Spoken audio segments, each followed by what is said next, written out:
Hi, I'm Gordon Smith and I'm a medium.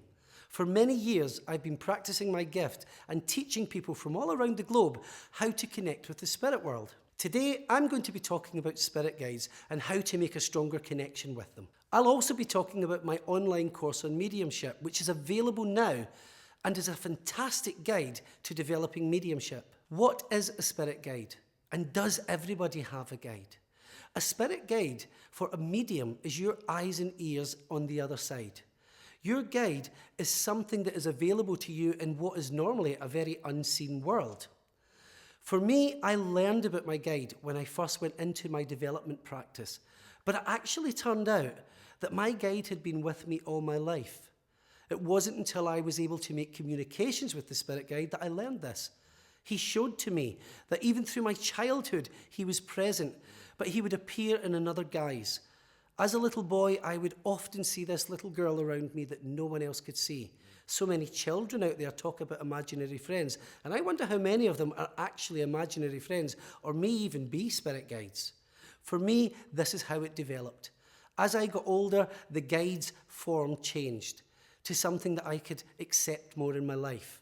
Now I see this spirit guide as a wise old gentleman who comes and works with me and helps me give clear information when I'm actually working as a medium for other people. There are many different interpretations of what a spirit guide is. Some people even believe that a loved one who has passed on to the spirit world will actively guide them through this life. That is possible, but we all have an individual spirit guide when we come into this world. Some may never find out who that guide is, but for those of you who are open to it, I want to teach you how to find that guide and how to work with them and let them help you progress as a medium. If your path is mediumship, then it's so important that you link with your guide. To make a bond with this higher energy will keep you on a clear path. It's something you can consult when you are unsure. For me, if ever I do not know what I'm doing with my mediumship, I stop and I pause and I try to feel the presence of my guide, something I learned very early on in my development group.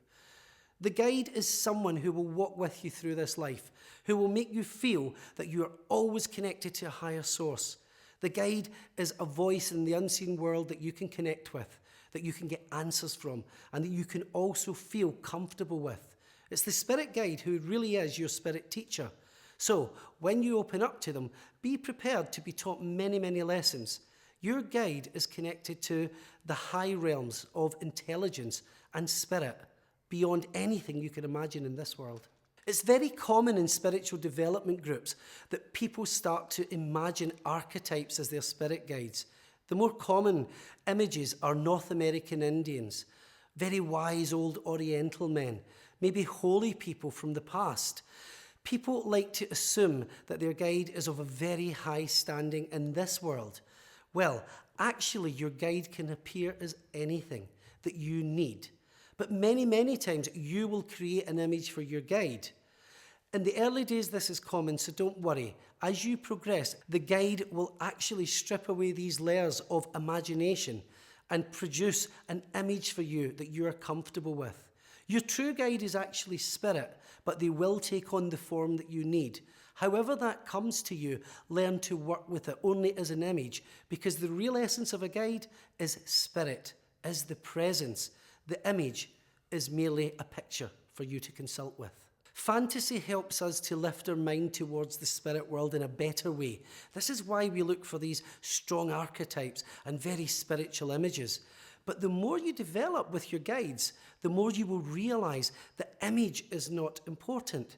But whilst they're doing that, they're also teaching you the difference between fantasy and spiritual reality, two very, very different things. Our fantasy and our imagination is needed in order for spirit to show us pictures and give us images, but the true pictures will start to develop as you develop as a person with less need to have such strong images of spiritual beings. Spiritual beings are normally very simple and very humble. There is a very simple way to recognize your spirit guide, even in the very early part of your development. This is something I want you to know because it will stay with you through your development, and you'll learn to trust this very simple exercise to become a tool you can use as you progress through your development. This is an exercise which I call the calling card. It's about learning to read the signature energy of your guide more than form pictures and imaginary concepts. This is so easy to do that even in the beginning of your development, I would insist that you try this. It will give you a better understanding of the sense of presence which Spirit bring to you. That is your calling card, something you will grow to depend on as you move further down the path. To begin this exercise, sit in a place that you're very comfortable, somewhere in your own home where you feel relaxed. Just feel your feet grounded on the floor. Relax on your chair. Let the thoughts of the day start to drift through your mind. Just close your eyes. Start to meditate. Feel the quiet of the room around you. And just start to let go any need to accomplish or achieve anything. Look for stillness, quietness. Start to breathe so that your body starts to rise and fall in its first natural rhythm.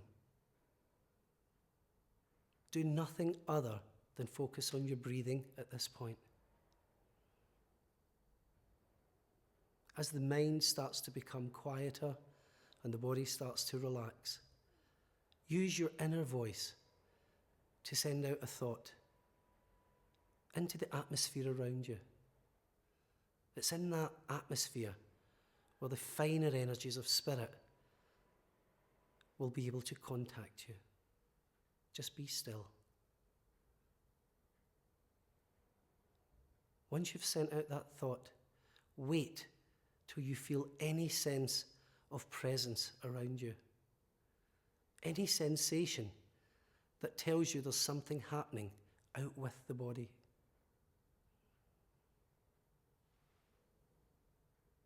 Once you feel that sensation, send out a second thought. Ask them to take that away if that's really Spirit, and wait to see if that sensation is removed.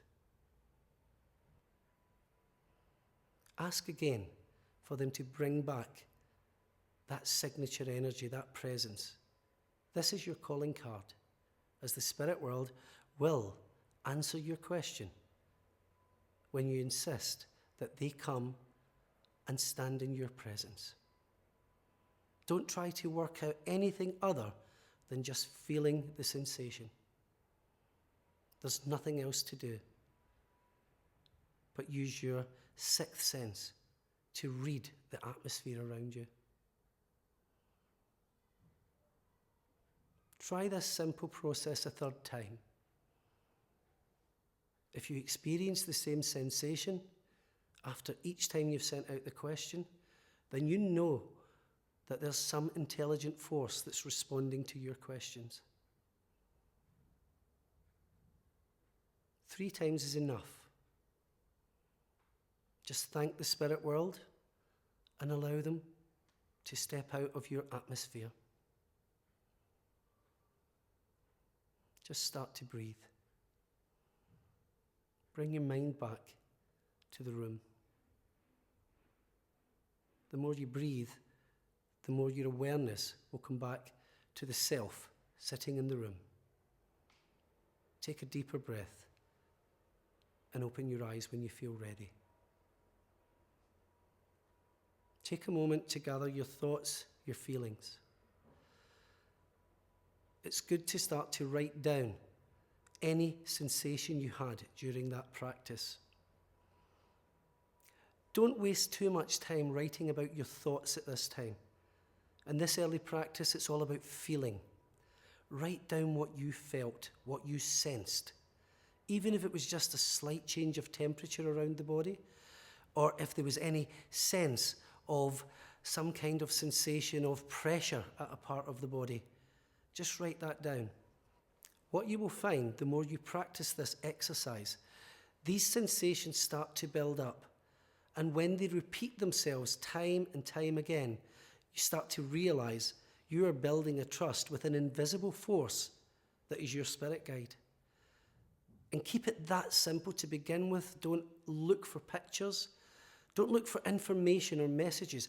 Just learn to let the spirit world impress you with their presence. Whatever simple presence they give you, that's your calling card. Learn to build on that. Don't practice this meditation every day, maybe once a week in the beginning. That's enough. Don't over-convolute your mind with thinking and wonderings. Just allow it to be clear and simple to begin with. You'll find that the spirit world will respect your space, and you'll build up a great communication between both of you, and also a great respect between spirit and you. In my online course, I will go into this process in much more depth. I'll also teach you a step-by-step process on how to link with your guides in a much deeper way. I'll try to clear away any confusion and misconceptions about spirit guides and spiritual development. So many people teach spiritual practices based on theory, but the techniques in this course have been tried and tested on thousands of students who now use their gifts to bring comfort through messages and healing from the other side. In this course, I'll offer you meditation practices that will help you to clear your mind, become more relaxed, and gain a much clearer understanding of how to link with the spirit world. There are exercises that you can start straight away that will help you to hone your skills and expand your psychic awareness. There are practical worksheets available for you to download that can help support your learning experience. The course is delivered fully online and is yours for life. You can come back to the videos whenever you like. Take it at your own pace. The course can become your personal handbook for spiritual development. So come on this journey with me. I can't wait for you to experience some of the amazing practices that have changed my life and allowed me to learn that there's so much more to this life than we can know.